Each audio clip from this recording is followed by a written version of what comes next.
Welcome to TV 36 news. Krishna జిల్లా పెనమలూరు నియోజకవర్గం బొల్లపాడులో జగనన్నకు మద్దతుగా జోగన్న గెలుపు కోసం కార్యక్రమంలో పాల్గొన్న పెనమలూరు నియోజకవర్గ వైసీపీ అభ్యర్థి మంత్రి జోగి రమేష్. ఈ సందర్భంగా వారు మాట్లాడుతూ 14 సంవత్సరాలుగా ముఖ్యమంత్రిగా ఉండి చంద్రబాబు ఏమి చేశాడు, పిచ్చి పట్టినట్లుగా చంద్రబాబు మాట్లాడుతున్నాడు. దొంగ హామీలతో రైతులను నట్టేట ముంచి ప్రతి ఇంటికి సంక్షేమ పథకాలు అందించా అని బూటకపు మాటలు చెప్పడం పరిపాటి. 3 పార్టీలు కాదు 30 పార్టీలు వచ్చినా భయపడే పరిస్థితి లేదు. మంచి చేశాం కాబట్టే ఓటు అడిగే ధైర్యం మాకుంది అని మంత్రి జోగి రమేష్ తెలిపారు. చేతులు కలిపాడంటే పర్లేదు అనుకున్నాం. ఢిల్లీ పోయి ఆళ్ళతో కలిపాడు. ఉన్న 4 ఓట్లు కూడా పోయినారని చెప్పేసి తెలుగుదేశం పార్టీ లీడర్ గోల్ పెట్టి అసలు మా పార్టీని నడపలేడు చంద్రబాబు నాయుడు. మేమందరం కూడా ముక్త కంఠంతో తెలుగుదేశం పార్టీని అభిమానించి ఎన్టీ రామారావుని ప్రేమించే వాళ్ళందరం కూడా ఈరోజు జగన్కే ఓటేస్తామని చెప్తా ఉన్నాడు ఆ లీడర్. సోమనాథ్ సార్ అన్నాడా? ఇదిగో పెద్ద కాకలు తీరిన కురువుదురు వడ్డే సోమనాథరావు గారే ఆ మాట అన్నాడు. అంటే చెప్పండి, జగనన్న మీద నమ్మకం కులాలు దయచేసి అందరూ మీరు చెప్పాలి. గోడపాడులో ఉన్న పెద్దలందరూ కూడా అందరికి చెప్పాలి. మనందరం రైతాంగమే కదా, వాళ్ళు రైతులే కదా. చేశారు అభివృద్ధి. ఈ రోజున ఎప్పటి నుంచో అనాదిగా ఒక 40-50 సంవత్సరాల నుంచి మనం ఇంటూరే ఉండేవాళ్ళు అందరూ. మీరు అందరూ మచిలీపట్నం పోర్టు కట్టాలి అని చెప్పేసి అందరూ కూడా చెప్తా ఉండి ఈరోజు పోర్టు కడుతుంది ఎవరు? మనం కాదా? జగన్ కాదా? శరవేగంగా పనులు జరిగి 1 సంవత్సరం కాలంలోనే మచిలీపట్నం రేవులో వాడలు నింపే ధైర్యం దమ్ము గల సత్తా ఉన్న నాయకుడు మన జగన్మోహన్ రెడ్డి గారు అని చెప్పి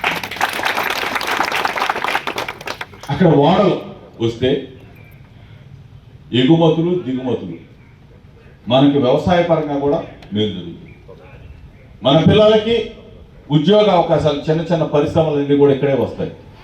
ఈ ప్రాంతం అంతా కూడా అభివృద్ధి జరుగుతుంది. అదేవిధంగా విజయవాడ ఔటర్ రింగ్ రోడ్ నిర్మాణం కూడా తీసుకెళ్ళిపోతాం మన పెనమలూరు నియోజకవర్గం నుంచి. ఎక్కడ మన టోల్గేట్ దగ్గరికి వస్తుంటుంది. ఈ వయసు ఏంటి, ఈడేంటి, బుర్రతక్కువ ఎదవా, అసలు ఏం మాట్లాడుతున్నాడు? అసలు ఏమన్నా జ్ఞానం ఉందా? ఆ పక్కన ఇంకొక అతను పెట్టుకున్నాడు, ఆ పవన్ కళ్యాణ్. ఇద్దరు చేయలేనోడు, చేతగానోడు, 14 సంవత్సరాలు ముఖ్యమంత్రిగా చేసినోడు నేను అది ఎత్తా ఇది ఎత్తా అని చెప్పేది. అసలు బుద్ధి తక్కువ చంద్రబాబు నాయుడు మాటలు. అసలు ఎంత దిగదారిపోయాడంటే రాత్రి అనిపించింది తీసుకెళ్ళి సరాసరి ఆ పిచ్చి హాస్పిటల్ పడైతే బాగుండేది. ఏమన్నా మోసగాడు, పచ్చి దగాకోరు. 2014లో ఓటు వేయించుకున్నాడు. రైతాంగాన్ని అందరినీ కూడా మోసం చేసి పారేశాడు. అక్క చెల్లెమని చెప్పి వాళ్ళతో ఓటు వేయించుకున్నాడు. వాళ్ళని మోసం చేసిన ఈ చంద్రబాబు నాయుడు ఈరోజు శుభ్రంగా పరిపాలన జరుగుతూ ఉంది. బ్రహ్మాండంగా ముఖ్యమంత్రి అంటే ఎట్లా ఉంటాడా? ప్రతి ఇంటికి కూడా, ప్రతి గడపకు కూడా డబ్బులు వస్తాయా? ప్రతి ఇంటికి పెన్షన్ వస్తుందా? ప్రతి ఇంటికి కూడా రేషన్ వస్తుందా? రైతన్నలకి రైతు భరోసా, ఇన్పుట్ సబ్సిడీ, ధాన్యం కొనుగోలు లేదన్నా 1 నెల 2 నెలలు లేట్ అవ్వచ్చు. డబ్బులు పడిపోయినా లేవా? ఇన్ని మంచి కార్యక్రమాలు చేస్తా ఉండే జగనన్న అసలు ఎట్లా ఓటేస్తారు ఈ చంద్రబాబు నాయుడికి? కూటమే అంటున్నాడు. కూటమి ఏమవుతుంది? గొప్ప కూలిపోతుంది. 3 కాదు 30 మంది వచ్చినా 70 మంది పడిపోవడం తప్ప ఏమన్నా ఉందా? ఏం చేస్తా ఉన్నాడు? ఈ రోజున మంచి చేస్తున్నాం, మేలు చేస్తా ఉన్నాం, ధైర్యంగా చెప్పగలం, ధైర్యంగా ఓటు అడగగలం, ధైర్యంగా ఓటు వేయించుకోగలం. ఆ సత్తా మన బోలపాడు గ్రామంలో మనందరికీ ఉంది. ఇక్కడ బోలపాడే కాదు, పక్కన ఉన్న గ్రామాలన్నీ కూడా కట్టడి చేయగలగాలి, చెప్పగలగాలి. ఈరోజు చాలామంది మాకు రైతు భరోసా ఇచ్చాడు. సారదమ్మ నేను అన్నానంటారు. సారదమ్మ పాపం తెలుగుదేశం పార్టీ సీట్ ఎత్తాడు, చంద్రబాబు నాయుడు అని పాపం వెళ్ళాడు. వెళ్ళిన తర్వాత నెల 15 రోజులు ఏమో గాల్లో పెట్టాడు. అంటే ఏ సీటు గాల్లో పెట్టాడు. గాల్లో పెట్టి ఒక తన్నదంటే వెళ్ళిపోయాడు. ఏడపడ్డాడు, నూజివీడులో పడ్డాడు. నూజివీడు నుంచి బయటకు వస్తాడా?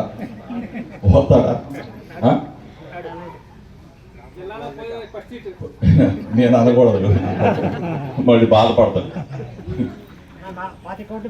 సరే, అసలు ఎవరన్నా కానీ చంద్రబాబు నాయుడు నమ్ముతాడా? నిన్ను నమ్మి జగనన్న నీకు పార్టీ బాధ్యతలు అప్పచెప్పి నీకు ఎమ్మెల్యే సీట్ ఇచ్చి ఇంతకుముందు నువ్వు మాతో పాటు రాలా. మేమేమో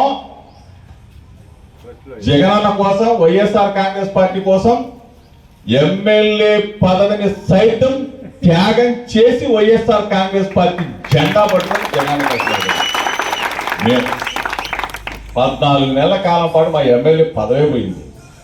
ఎవరు? నా దేవుడు ఎవరు? డాక్టర్ వైఎస్ రాజశేఖర రెడ్డి గారు. ఆ దేవుడి దీవెనలతో నేను ఎమ్మెల్యేనయ్యా. ఎక్కడా? ప్రేమపట్నం నాది. పెడను పంపించాడు. నేను ఎవరినో తెలియదు అనుకున్నాడు. చంద్రబాబు నమ్మాడు. నమ్మి గాలిలో పెట్టి ఒక తన్నదన్నాడు. నూజివీడులో అసలు తేరుకుంటాడా? తేరుకోడు. సరే, ఇది అయిపోయింది. ఇక్కడ ఇంతకుముందు తెలుగుదేశం పార్టీకి ఎంపీ అభ్యర్థి ఎవరు? 3 సార్లు పోటీ చేసి 2 సార్లు గెలిచి మొన్న ఓడిపోయినట్టు. ఎవరికి వాళ్ళ ఎంపీ? ఎవరికి వాళ్ళ? కొనకల నారాయణ. పాప ఆయన ఇస్తాడు అనుకుంటే ఆయన పుట్టు చేశాడు చంద్రబాబు. సరే, మన దగ్గర ఉన్న ఎంపీ ఎవరు? బాలశివ. ఈ బాలశివ ఏం చేశాడు? జగన్ గారు పాపం నిజంగా దేవుడు. జగన్ గారు ఆయన తిన్నా తినపైన తీసి పెడతాడు మాకు. ఆయన బాలాదాన్ని కారు ఎక్కించుకుంటాడు, ఫ్లైట్లో తిప్పుతాడు, భోజనానికి తీసుకెళ్ళి భోజనం పెడతాడు. ఇట్లా ఈయన ప్రేమిస్తే ఈ బాలశివ ఏం చేశాడు?